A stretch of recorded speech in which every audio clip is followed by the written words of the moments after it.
Welcome to CBSE Knowledge Hub, Class 7 Science Nutrition in Plants Chapter 1।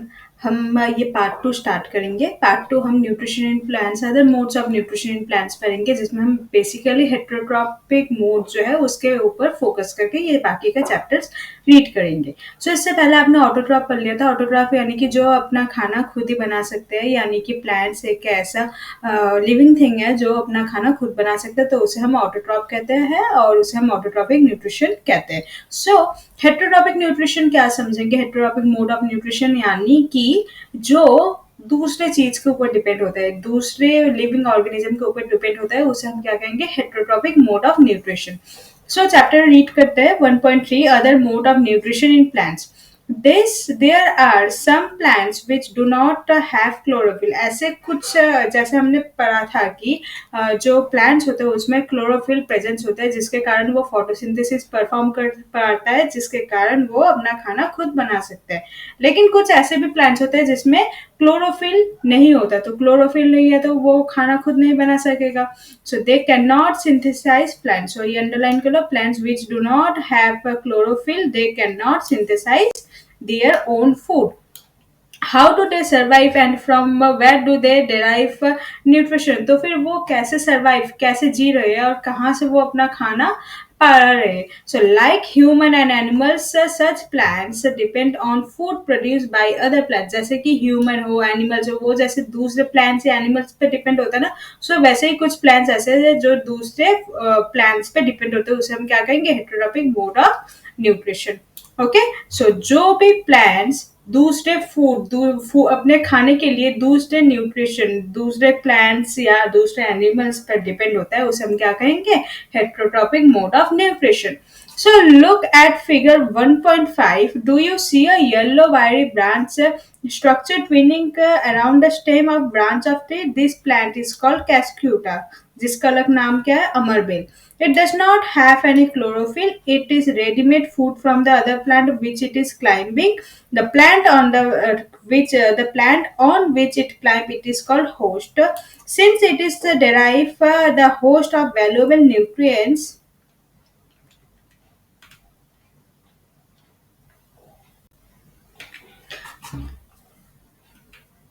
Cascuta is called parasitic. Parasite are we are and other animals also a kind of parasites. You should think about it and discuss with your teacher. So हम हमें कहा कि figure 1.5 पे देखो ये है हमारा figure 1.5। ये है कैस्क्यूटा का प्लांट, जिसे हम अमरबेल भी कहते हैं। इसे ऑन होस्ट प्लांट। देखो ये एक प्लांट है, ये जो पेड़ है ये बबूल का पेड़ है, और इसके ऊपर जो देखो येलो येलो जो स्टेम लाइक स्ट्रक्चर है, इसे हम ये जो प्लांट है इसे हम कैस्क्यूटा कहते हैं और हिंदी में इसे अमरबेल भी कहते हैं। अब अमरबेल जो कैस्क्यूटा जो प्लांट है ये क्या करता है? ये दूसरे प्लांट पे लपेट कर उस प्लांट का खाना लेता है। सो जो दूसरे प्लांट का खाना छीन लेता है उसे हम क्या कहेंगे? पैरासाइट। सो यहाँ पर पैरासाइट कौन होगा? ये जो कैस्क्यूटा है, जो येलो येलो स्टेम से लटक रहा है, ये है कैस्क्यूटा। और जो होस्ट प्लांट है जो खाना दे रहा है, ये है ये वाला ट्री।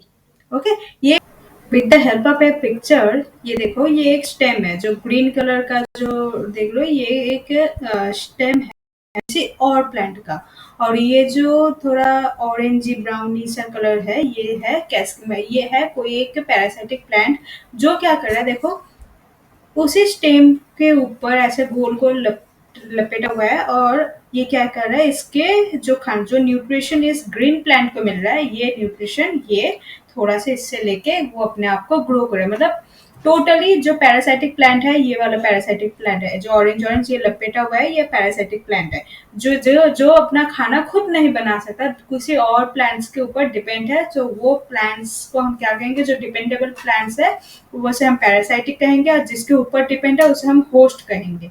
सो आई होप ये क्लियर है आपको। देखो ये एक कैस्क्यूटा का पौधा है, कैसे देख रहे हो? ये येलो येलो जो ये सारे स्टेम्स कैसे जकड़ के रखा है। जो मेन प्लांट है, जो होस्ट प्लांट है, वही दिखाई नहीं दे रहा, और कैस्क्यूटा देखो कितना अच्छे से फैल गया है।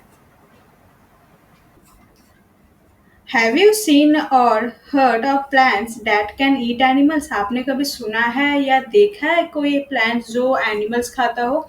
There are a few plants which can trap insect and digest them. कुछ कुछ ऐसे प्लांट्स है जो क्या करता है, इंसेक्ट को ट्रैप करता है, पकड़ता है और उसे क्या करता है, खा भी लेता है, डाइजेस्ट कर लेता है। Is it not amazing? ये क्या हैरानी की बात नहीं है? सच प्लांट्स मे बी ग्रीन और ऑफ सम अदर कलर। वो प्लांट्स ग्रीन कलर का भी हो सकता है या किसी और कलर का भी हो सकता है। Look at the plant in figure 1.6। ये देखो, ये जो फिगर 1.6 है, ये एक प्लांट है जो क्या खाता है, इंसेक्ट को खाता है। The pitcher like और jug like structure is modified part of leaf. इसका स्ट्रक्चर देखो कुछ जग के टाइप है, सो इसे हम pitcher plant कहते हैं। The apex of the leaf form a lid which can open and close the mouth of a pitcher. इसके ऊपर देखो एक लीड टाइप सा कुछ है, एपेक्स टाइप का कुछ है ना, इसे हम लीड कहेंगे। ये क्या होता है, ये ओपन भी होता है और क्लोज भी होता है। जैसे जग ओपन हो जाता है फिर क्लोज भी कर सकता है, उसी प्रकार inside the picture there are hair which are directly downwards. Now, when an insect lands into the pitch, the lid closed and trap the insect get into the angle into the hair, entangled into the hair. The lid closed and the insect is trapped. The insect is digested by digestive juice secreted in the pitcher plant, and this type of nutrition are absorbed. Such insect-eating plants are called insectivorous plants. So, देखो diagram के through यहाँ पर देखो, यहाँ पर एक image दिया है जिसमें ये जो पिक्चर प्लांट है वो लीव्स में है। कोई लेट सपोज कोई एक इंसेक्ट इधर आया, यहाँ पर बैठा, तो इसके अंदर कुछ हेयर लाइक होता है जिसके वजह से वो इंसेक्ट ऊपर की ओर नहीं उड़ सकता, वो नीचे ही फ्लो करेगा। मतलब ऐसा ही इसमें सिस्टम है कि कोई इंसेक्ट अगर इसमें बैठे तो तुरंत ये जो लीड है ये बंद हो जाएगा, तो उसका बाहर निकलने का रास्ता बंद हो गया। अब वो अंदर फंसा है तो वो ट्राई तो करेगा ना कि ऊपर जाए, किंतु वो लेकिन वो ऊपर नहीं जा सकता, वो अंदर ही अंदर नीचे की ओर जाएगा और उसी का जूस बना के ये लोग, ये जो प्लांट्स है ये पूरे उसे डाइजेस्ट कर लेगा। सो इस टाइप के कुछ इंसेक्ट ईटिंग प्लांट्स है, उस इंसेक्ट ईटिंग प्लांट को हम क्या कहते हैं, insectivorous plants. Is it possible that such plant do not get all the nutrients from the soil in they grow? So ये ऐसा पॉसिबल हो सकता है कि सारे न्यूट्रिएंट्स ये प्लांट्स अपने सॉइल से नहीं पा सकते हैं? Bhuja is confused. If the peach plant is green and carries out photosynthesis, then why does it feed on insect? भूजा कंफ्यूज है कि देखो पीछे प्लांट का जो कलर है वो जनरली ग्रीन कलर का होता है, तो उसको वो फोटोसिंथेसिस भी कर सकता है, तो लेकिन वो फोटोसिंथेसिस ना करके दूसरे इंसेक्ट को क्यों खाता है? क्वेश्चन है ना। आप सोचो इसका आंसर मैं नेक्स्ट सीरीज जो पार्ट 3 है उसमें आंसर आपको बताऊंगी। अब पीचर प्लांट के अलावा और भी कुछ इंसेक्टिवोरस प्लांट है, तो उसके बारे में मैं थोड़ा आपको जानकारी देना चाहूंगी और थोड़ा पीचर प्लांट के भी कुछ इमेजेस आपको दिखाऊंगी। तो this is a pitcher plant. देखो ये ग्रीन कलर का ही है, जनरली इसका लीव्स वगैरह जो है ये ग्रीन कलर का ही है। इसमें जब इंसेक्ट बैठता है तो वो नीचे की तरफ मूव करते करते वो एकदम जूस बनते बनते एकदम प्लांट्स के जो सारे पोर्शन में चला जाता है, और ये जो लीड है ये ढक्कन टाइप से ना, ये इसका क्लोज हो जाता है ताकि ऊपर से जो एनिमल्स वो बाहर निकल ना सके। देखो यहाँ पर एक इंसेक्ट आया था जो ट्रैप हो गया, वो नीचे की तरफ मूव करे, वो बिल्कुल भी ऊपर की तरफ नहीं जा पाएगा। इसके अलावा और एक प्लांट है जो इंसेक्टिवोरस है, इसे हम कहते हैं Venus fly trap. Venus fly trap देखो कुछ ऐसे इसका मुंह खुला हुआ होता है, तो इसका ये जनरली इसका जो कलर्स है ना ये इंसेक्ट को अट्रैक्ट करता है। जो ब्राइट कलर है इंसेक्ट को अट्रैक्ट करता है, तो इंसेक्ट सोचता है इसमें है क्या, तो इंसेक्ट चले जाते हैं इसमें। तो इंसेक्ट जब चले जाते हैं तो यहाँ पर वो समझो यहाँ पर बैठ गया वो, तो बैठ जाने के बाद उन्हें तो जो लीव्स है इसे जो विनस फ्लाई ट्रैप का इसे तो सेंसेशन हो जाता है कि हाँ इसमें कुछ है, तो तब क्या करता है ये इसे क्लोज करते हैं। देखो यहाँ पर कैसे इंसेक्ट क्लोज हो गया, इसके बीच में जकड़ में फंस गया, तो यही जाके जूस बना के ये जो है जो इसे इंसेक्टिवोरस प्लांट के इंसेक्टिवोरस टाइप का जूस बनेगा और यही उसे डाइजेस्ट पूरा प्लांट करेगा। सो ये है हमारे insectivorous plants. Now the topic is saprotroph 1.4 saprotrophs. You might have seen packets of mushroom sold in the vegetable market. आपने vegetable market में देखा होगा कि मशरूम के पैकेट्स होते हैं वो सोल्ड होते हैं, बेचते हैं। You may have seen fluffy umbrella like patches growing on moist umbrel moist soil or on rotting wood during the rainy season.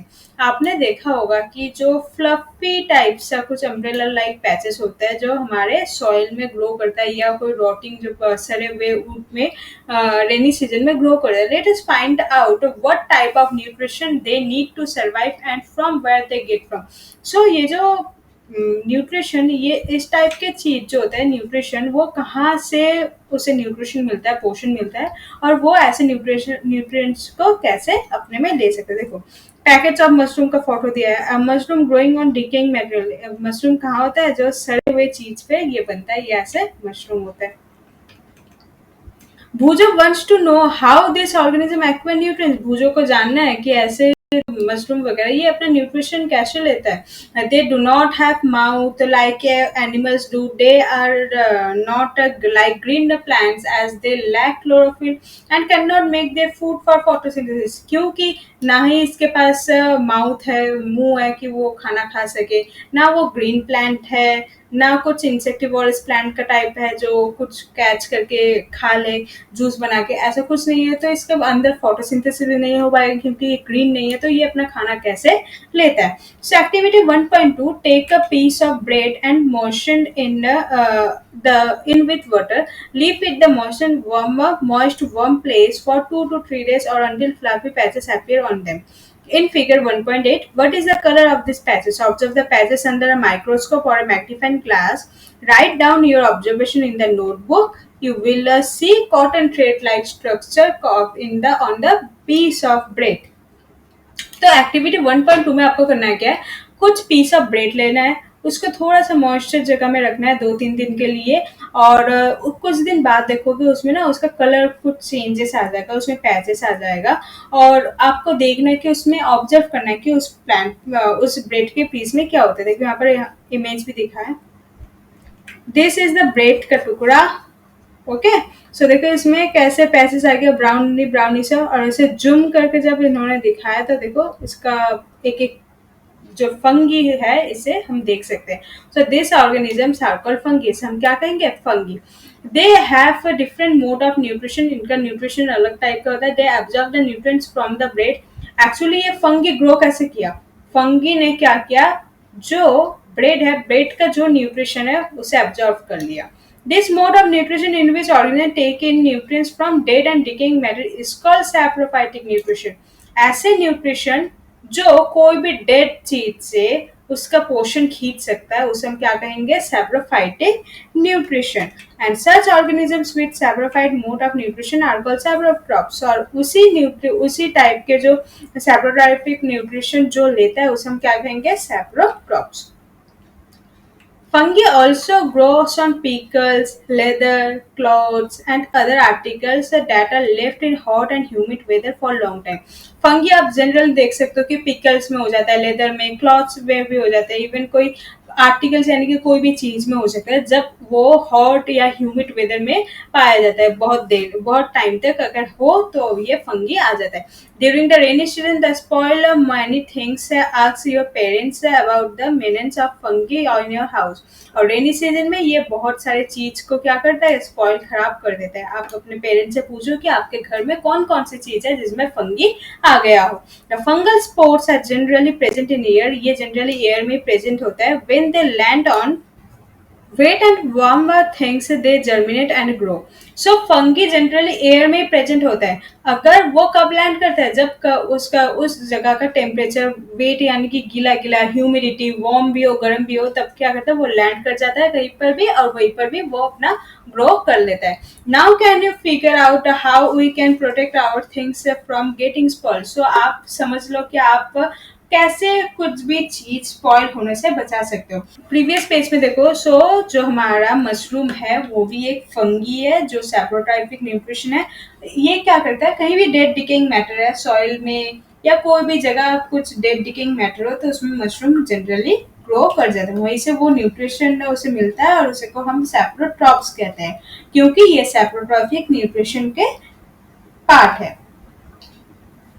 Some organisms live together, share both shelter and nutrients. This relationship is called symbiosis. For example, certain fungi live inside the roots of plants. The plants provide nutrients to the fungus, and in return, the fungus provide them water and certain nutrients. देखो, कुछ कुछ ऐसे भी organisms होते हैं जो साथ मिल के रहते हैं, मतलब एक उसको खाना प्रोवाइड करेगा और एक दूसरे उसके जगह उसे शेल्टर प्रोवाइड करेगा।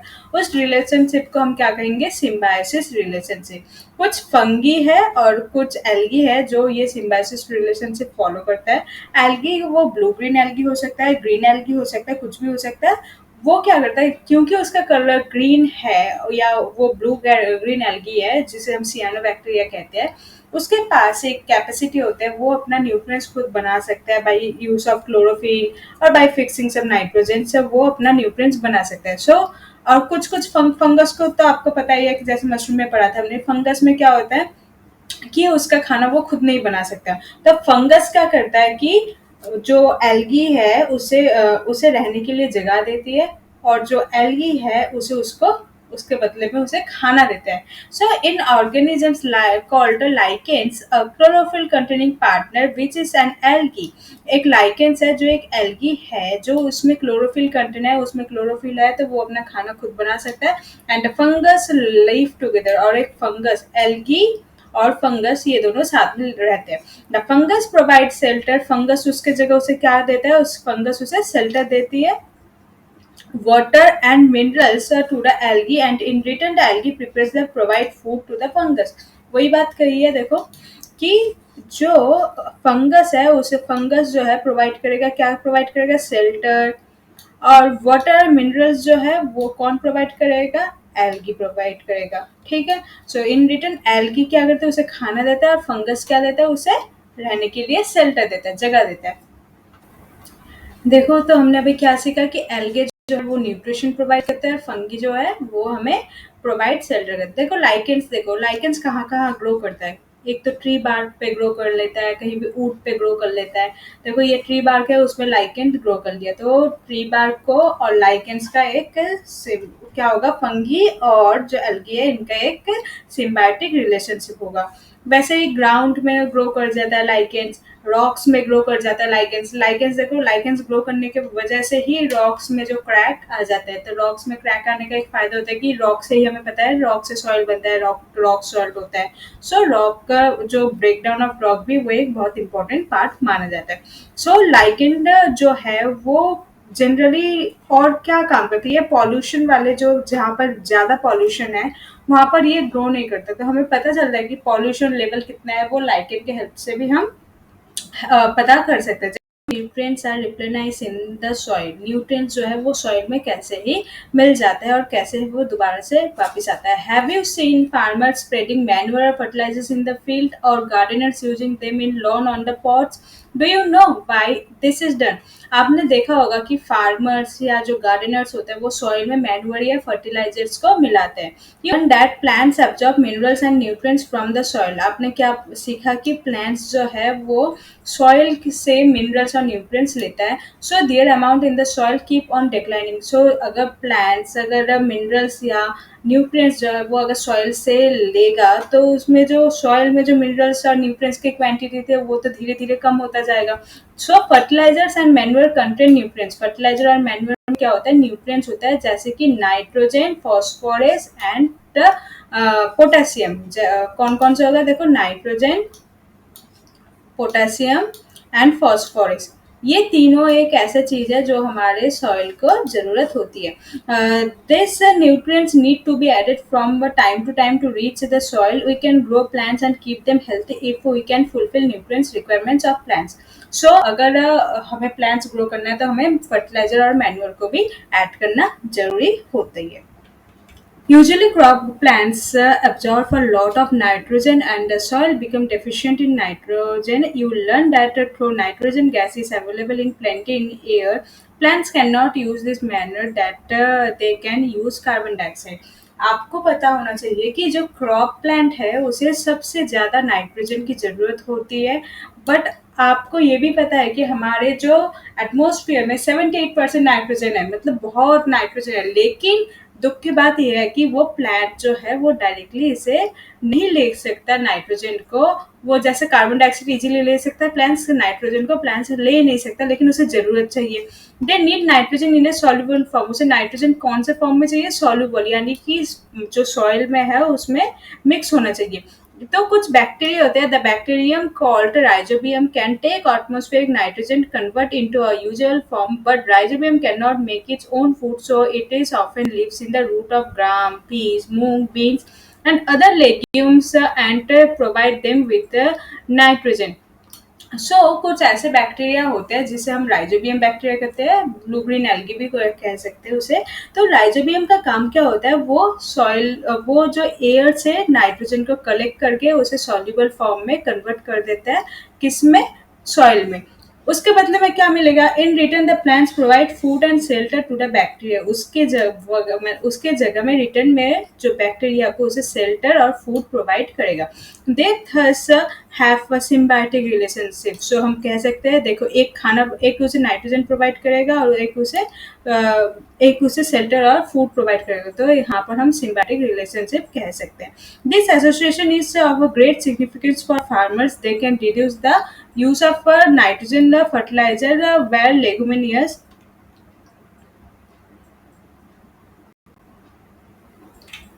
plants are grown. Most of them pulses are obtained from leguminous plants. So leguminous plants वो plants होते हैं जिसमें डाल्स जो होते हैं, जैसे pulses डाल, तो उसमें जो लाइजोबियम ऑलरेडी अवेलेबल होता है। In this chapter you learn that most of the plants and are autotrophs. ज्यादातर प्लांट्स ऑटोट्रॉप होते हैं।